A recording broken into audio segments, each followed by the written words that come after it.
Peru is the third biggest country in the subcontinent.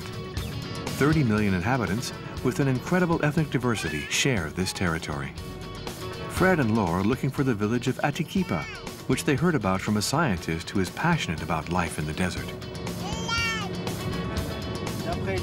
According to the instructions I was given, Atiquipa can't be far from here, yet we're in the middle of the desert. It's hard to believe there's any greenery around here.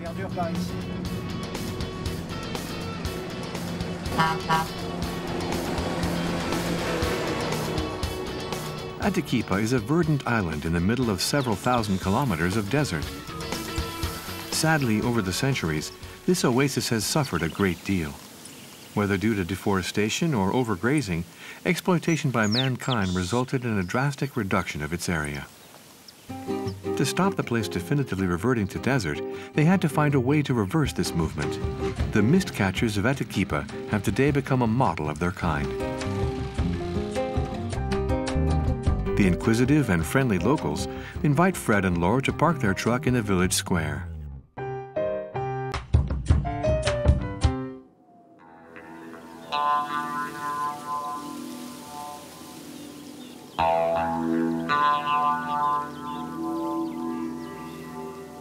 It's 6 o'clock in the morning. Mist shrouds the hills, and Fred decides to head off by motorbike to the higher part of the village. He wants to take a closer look at the mist catchers of Atiquipa.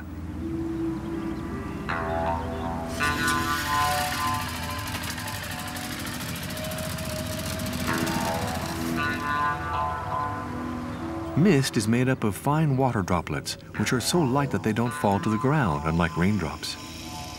In the absence of trees, these mist droplets are carried away on the wind without ever irrigating the soil.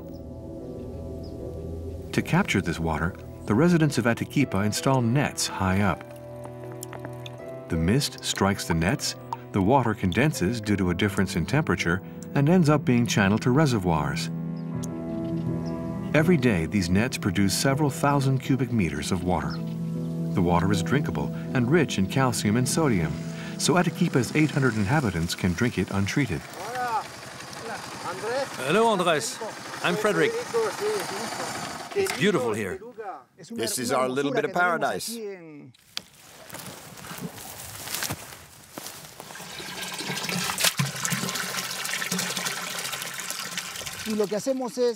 We village residents, every morning we come to water the trees planted all over the hill here. Here we have beaten the world record for water capture. Thanks to the Atrapanieblas, we managed to capture 250 liters of water per square meter per day. Why do people water the plants and not use an automatic drip feed system?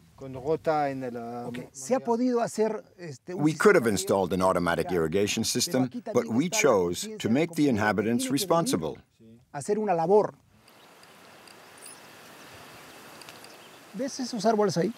You see that tree over there? That's the effect of natural mist capture. That's why it's greener around that tree. All the essential elements are here. The ingenuity of these nets mustn't make us forget that the goal is to replace them eventually by trees, which will recreate the natural process of mist capture.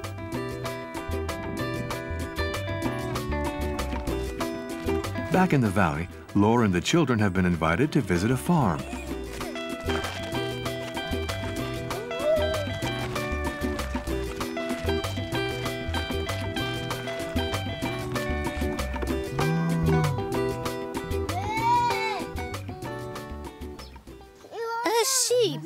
No, it's not a sheep. It's a cow. And a calf. Nowadays, the water collected by the nets allows 70 hectares in Atiquipa to be cultivated, providing a livelihood for 400 farmers, including Julio.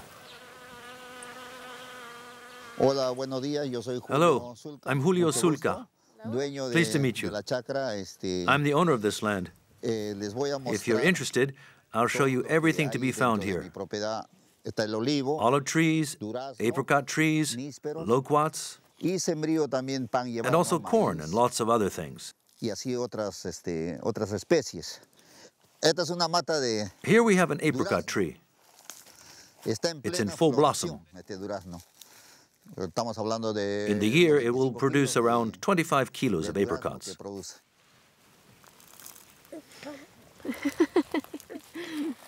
I don't see any apricots. What's this fruit called? Nispero. It's a loquat. That's good. Here, Martin, I'll give you a whole branch. Wow, a whole branch. Go on, you can eat them all. These are sweeter. Thank you.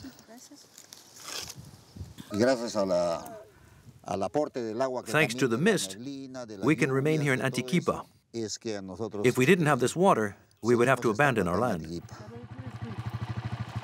Goodbye, Martin.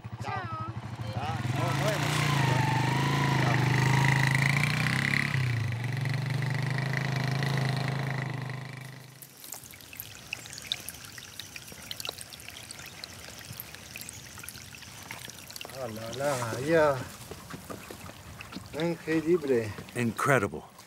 There's water.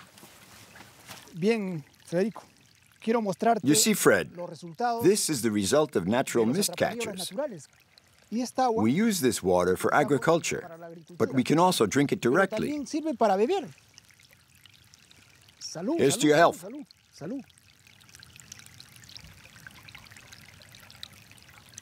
I won't get ill, will I? It's pretty good. Cheers.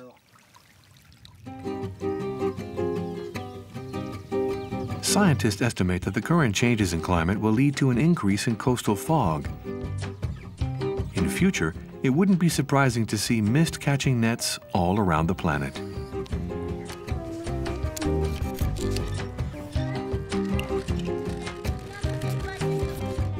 After enjoying a few games with the children in the village, it's time for Martin and Sheen to get back on the road. Come on, Martin, let's go.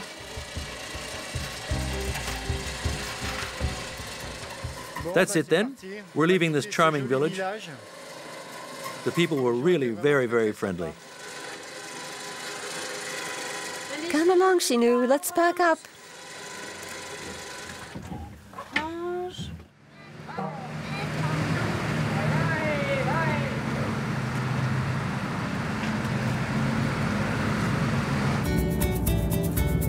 Another few kilometers alongside the Pacific, then the Pan-American Highway will head inland towards the town of Nazca. In the surroundings of this town, by the roadsides, can be found one of mankind's most mysterious edifices. A work of art conceived to be seen from the sky in an age when no one had yet mastered flight.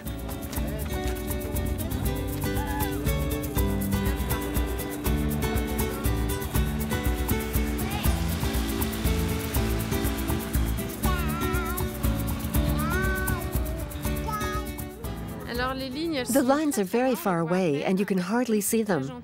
But since they're very nice here, they've made a little one just in front of us. A little drawing, which is a tree or a hand. Apparently there are both. Monkey, hummingbird, condor, dog, spider, killer whale. Some 350 drawings were etched into this desert around 1,500 years ago. Discovered by chance in 1926, these geoglyphs have never been fully explained. We saw the tree and the hands. Fred and Laura carry on along their way north towards Lima. Lima is the capital of Peru. With an agglomeration of around 8 million inhabitants, it's the 5th largest city in Latin America.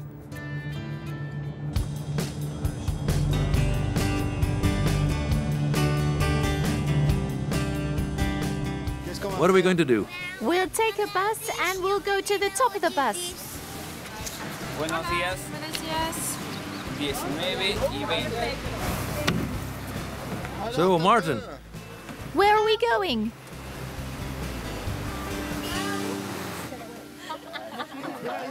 There we are. For the family, which has spent the last few weeks in the desert, the contrast with the great wild expanses is striking. When you have a little time to discover a capital city, the quickest way is still to climb on a double-decker bus and melt in with the other tourists.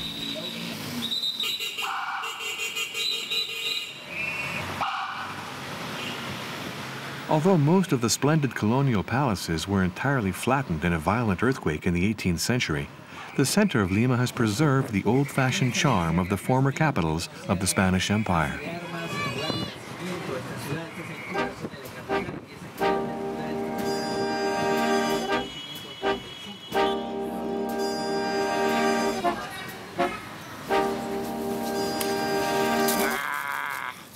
Where are you heading, kids? To go find candies. Are you going to be scary? Yeah. Okay, let's go. Today, it's October 31st, and in Lima, as elsewhere, Halloween has an ever-growing number of fans. Martin and Sheen meet up with two visiting French kids, Robin and Maiva, to go in search of candies. You have to look scary. Look scary. There's loads. Thank you. Look. Oh, yes, you're beautiful.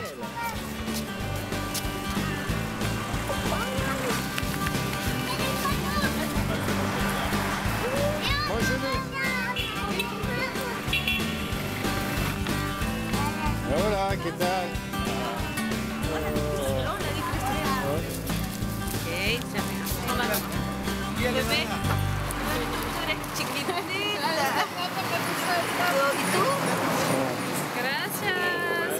Do you have a lot of candy?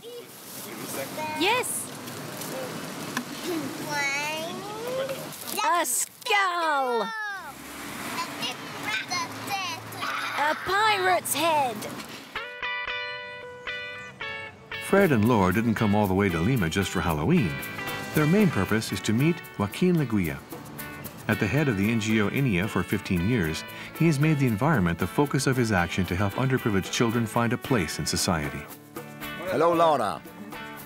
Hello, Martin. Hello, Sheen. Come and say hello.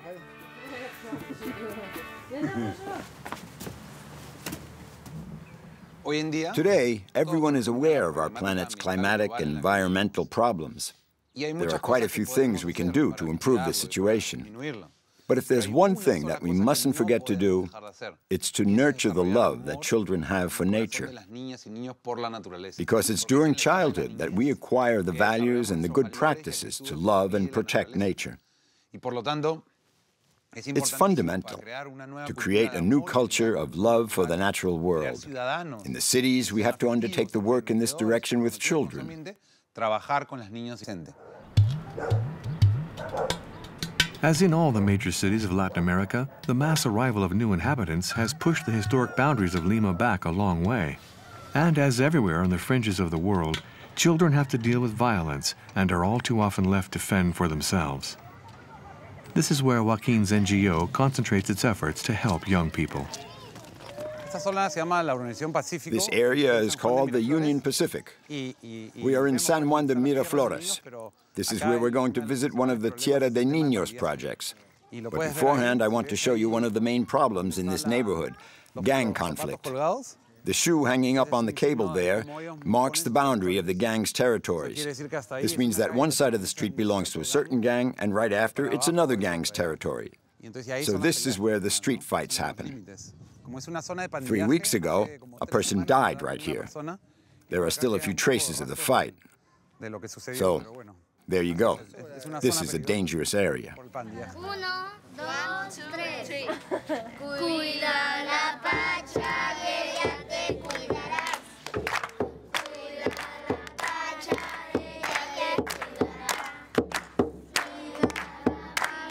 The principle of the Tierra de Niños program, or Children's Earth, is that adults entrust each child with a patch of land that he or she can manage as they see fit. Joaquin is convinced that it is at this age when values are formed. Here, education about the environment is seen as a community experience.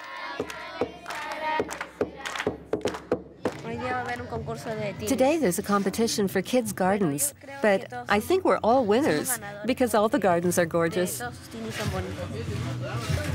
Wow, that's great. Was that done by grown-ups?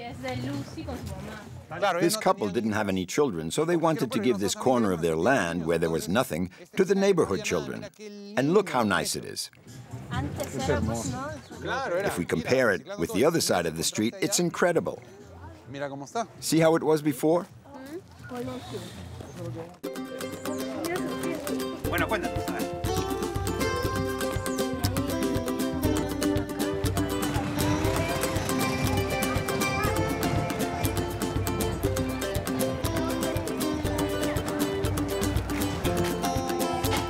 Margarita. Daisies. Oh, daisies. And who are they for? For you. Great. A big round of applause for Diana.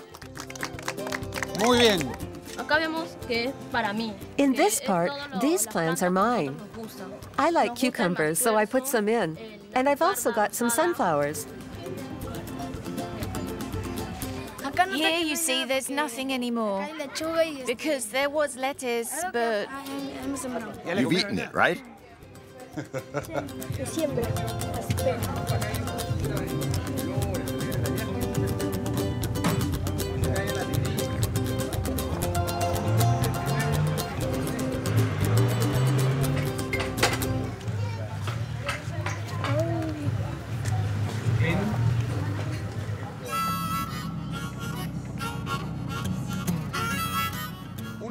One of the aims of ANIA is to help to inspire the creation of a new indicator of development which underlines the contribution of people under the age of 18 for society. All the indicators focus on the number of births, of deaths, of disease, but there isn't a single one to illustrate what youths can do for society. The same can be said for senior citizens. When we reach the age of 65, we're told we have nothing to contribute and that we're just a burden on society.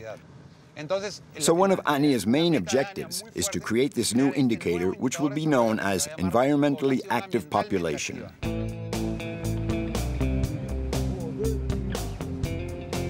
The son of a labor minister and grandson of a former president of the Republic, Joaquin had a ready-made career in politics.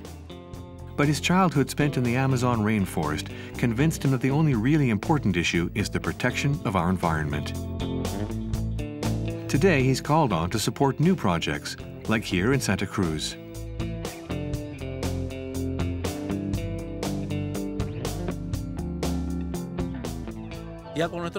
Along with the children, we offer to save these guarangos, which are the last ones in the area.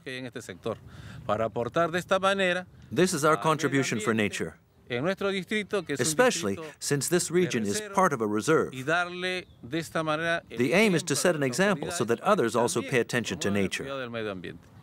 And of course, with the help of kids. In 1 or 2 years, this will be a place where children will come to meet up with their parents for the weekend. A nice spot to be together in the midst of nature. This is my undertaking, and it's my job. We hope to save these trees in 3 months, because as you can see, the situation today is serious, very serious. We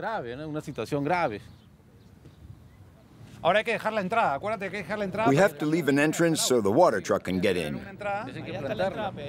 Now let's go and negotiate the water problem with the municipality. We'll talk about it later. Let's go see the town hall of Paracas. We'll see how we can get help on a local level.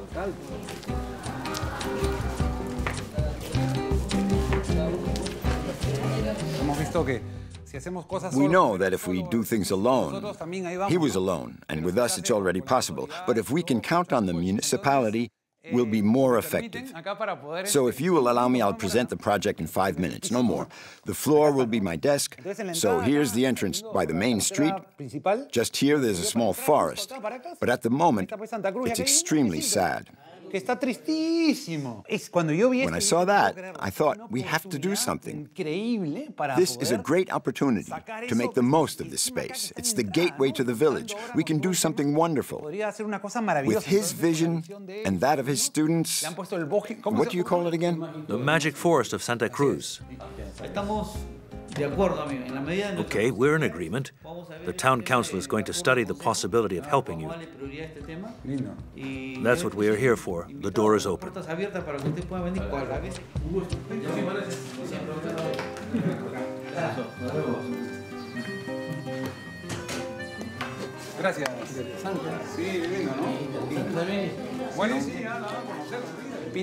This is a good start. We've got the green light, the color of life. I think it'll work. thanks to the financial support of a private company, the magic forest of the Children of Santa Cruz finally came into being.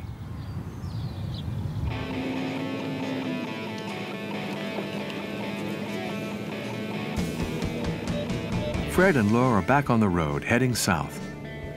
They can't leave Peru without making a detour to Machu Picchu.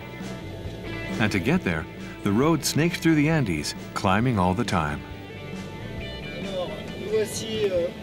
We're heading for Cusco at 3,500 meters above sea level, so there are nice bends on the way, as the GPS shows.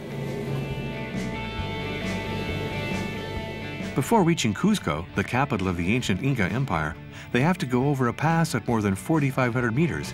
And at this time of year, it's not unusual to find snow there.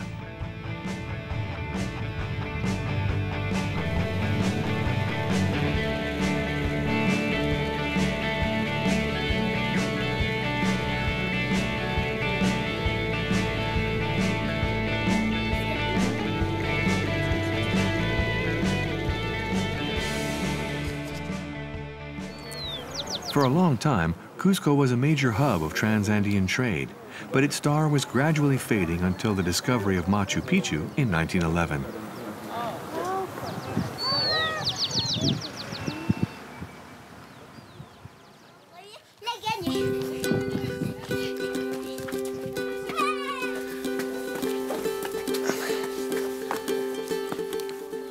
Is it hard? Put your head down. Go on, push. Yay, well done. Your first somersault. Bravo, Nanush. 2 kilometers above Cusco stands the fortress of Sacsayhuaman. Completed by the Incas in the 15th century, its ramparts are made of blocks, the heaviest of which weighs 350 tons. The Inca civilization did not have the wheel, and the technique used to transport these stones remains a mystery. You have to touch the stone to get strength. Go on, put your cheek against the stone.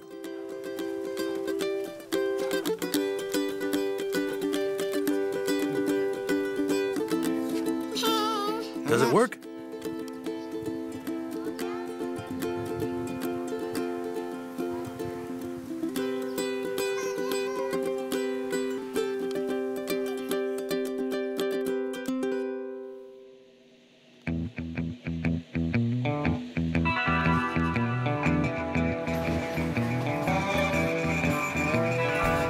To reach Machu Picchu, Fred, Laure, Martin, and Sheen first board the train which takes them as far as Agua Calientes. This village, which is not accessible by road, is the only departure point to reach the ruins of the Inca city.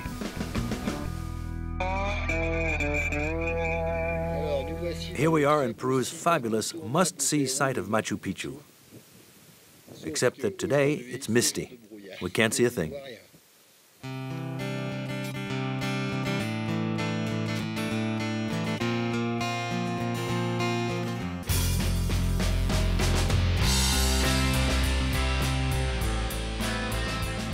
Machu Picchu is often shrouded in mist because it's located on the eastern side of the Andes, the side of Peruvian Amazonia where it is often hot and wet.